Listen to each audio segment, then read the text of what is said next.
Tervist! Minu nimi on Liisi Tamm, olen persoonibrändi agentuuri asutaja ja persoonibränd.ee blogi pidaja ja igapäevaselt nõustan ma inimesi, kes vahepeal on lausa 10 aastat tegutsenud ühe valdkonnaga. Mõnikord on lihtsalt ühes nišis nii tugevad inimesed, et neil pole tõeliselt konkurentse siin Eestis eriti.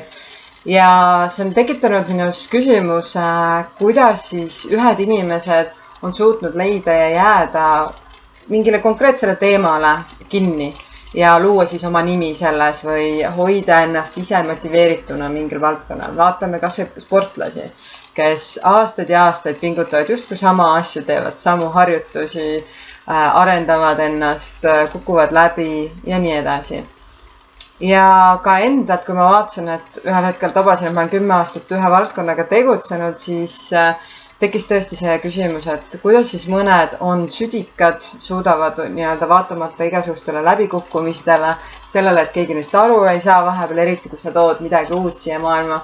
Et kuidas nad püsivad, kuidas nad leiavad üldse selle, mis on sinu kirg. Kõik ju räägivad sellest, kuidas sa pead olema ääretult kirglik oma teemades, leidma see, mis on su kirg, ja siis sa ei pea kunagi tööd nii-öelda enam tegema.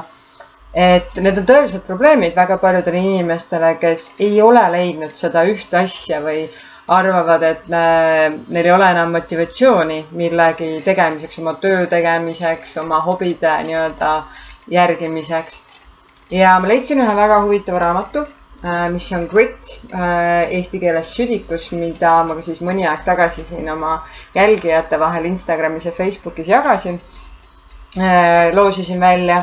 Ja see raamat on üks esimesi üle pika aja selliseid inspireerivaid saavutusele suunatud raamatuid, et neid tuleb praegu nagu seeni pärast vihma, aga seda ma soovitan tõesti lugeda. See on siis Angela Duckworth, Grit. Mina lugesin seda inglise keeles, sellepärast ka see. Ja mis mind esimesena kohe tähelepanu nii-öelda haaras, oli üks tüüpiline päev, mis siis Ameerikas seal sõduritel on, mis algab kell 5 hommikul ja lõpeb kell 10 õhtul. Ja kuidas siis kõik nii-öelda aeg on väga hästi ära planeeritud, väga nii-öelda pingeline, väga raske. Ja siis ma olin just enda nii-öelda ajakava koostamas, mõtlesin, et mina küll sellega hakkama justkui ei saaks. Ja samal ajal lugesin ka Sharapova raamatut, tema tennisisti Sharapova raamatut ja tal oli üsna sarnane päevakava muideks. Ja see raamat on täis erinevaid psühholoogilisi ja muid teadustöid. Ta ise, Angela Duckworth, on siis viinud läbi erinevaid uuringuid, et mõista siis, et mis tagab selle, et inimene, kes kas läheb tööle, kooli, on ka edukas selles, mis ta nii-öelda valinud on ja püsib selles piisavalt kaua.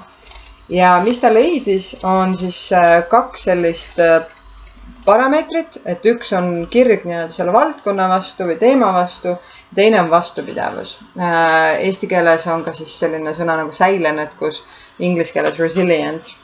Ja need on nii-öelda 2 läbivat teemat, mida vaadates sa saad nii-öelda teha järeldus, et kas sa ise näiteks oled selles valdkonnas nii-öelda pikemat aega või lihtsalt nii-öelda katsetad või siis sinu võimalik kolleeg, töötaja võiks olla nii-öelda sobiv värvatav, nii-öelda keda värvata.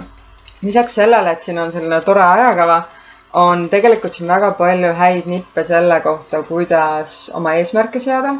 Toob välja Warren Buffetti reegli eesmärkide seadmiseks või prioriteetide seadmiseks, kus ta siis soovitab nii-öelda kirjutada kõigepealt välja 25 sulle olulist teemat, millega sa tahaksid tegeleda või mida sa sooviksid saavutada, tõmmata sealt maha 20 teemat siis, mis ei ole nii tähtsad, vaadata neid pikalt ja öelda, et vot, nendega ma enam ei tegele ja valida siis need 5 teemat ja keskenduda ainult sellele. Ja siin on see üks nii-öelda huvitav point, mis siis aitab sul ka leida oma kirge. Et tihtipeale asi ei ole see, et sa ei leia oma kirge, vaid see tähendab, et me peame katsetama, proovima, minema süvitsi ja andma aega. Tihtipeale me tahame juba tulemusi saada väga kiiresti.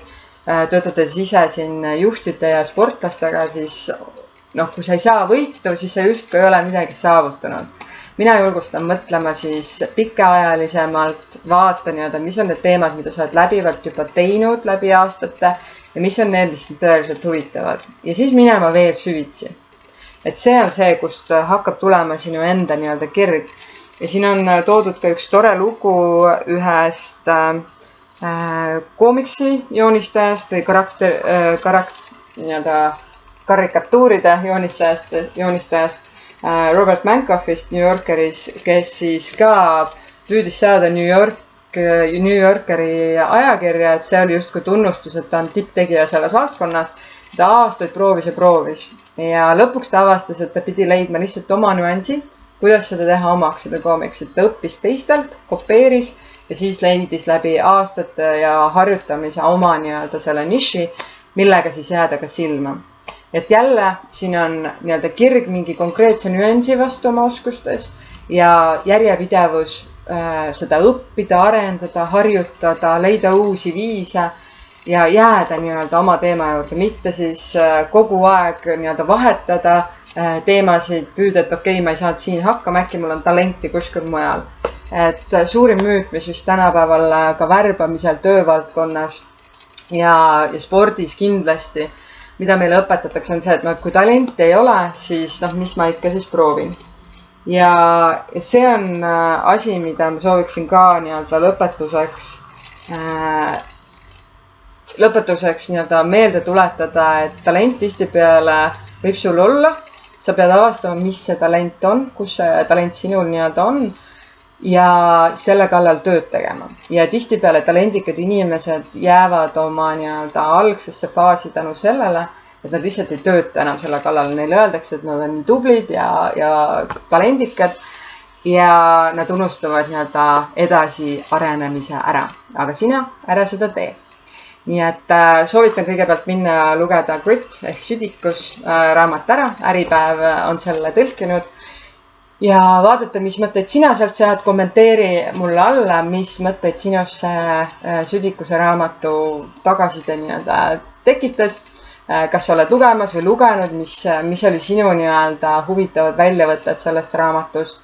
Ja kui sa soovid veel nõuandeid, soovitusi, inspiratsiooni selle kohta, kuidas oma valdkonnas olla parim, ilma konkureerimata, ilma stressita, siis loe ikka persoonibrand.ee-d, jälgi Facebookis, Instagramis ja saada mulle küsimusi, et ma saaksin nendes samades YouTube'i klippides sinu küsimustele vastata ja olla sulle kasulik sinu enda elu kujundamisel sinu reeglitel. Ma tänan sind vaatamast. Kommenteeri, subscribe'i ja jaga ka seda videot, kui see oli sulle kasulik. Järgmise korrani!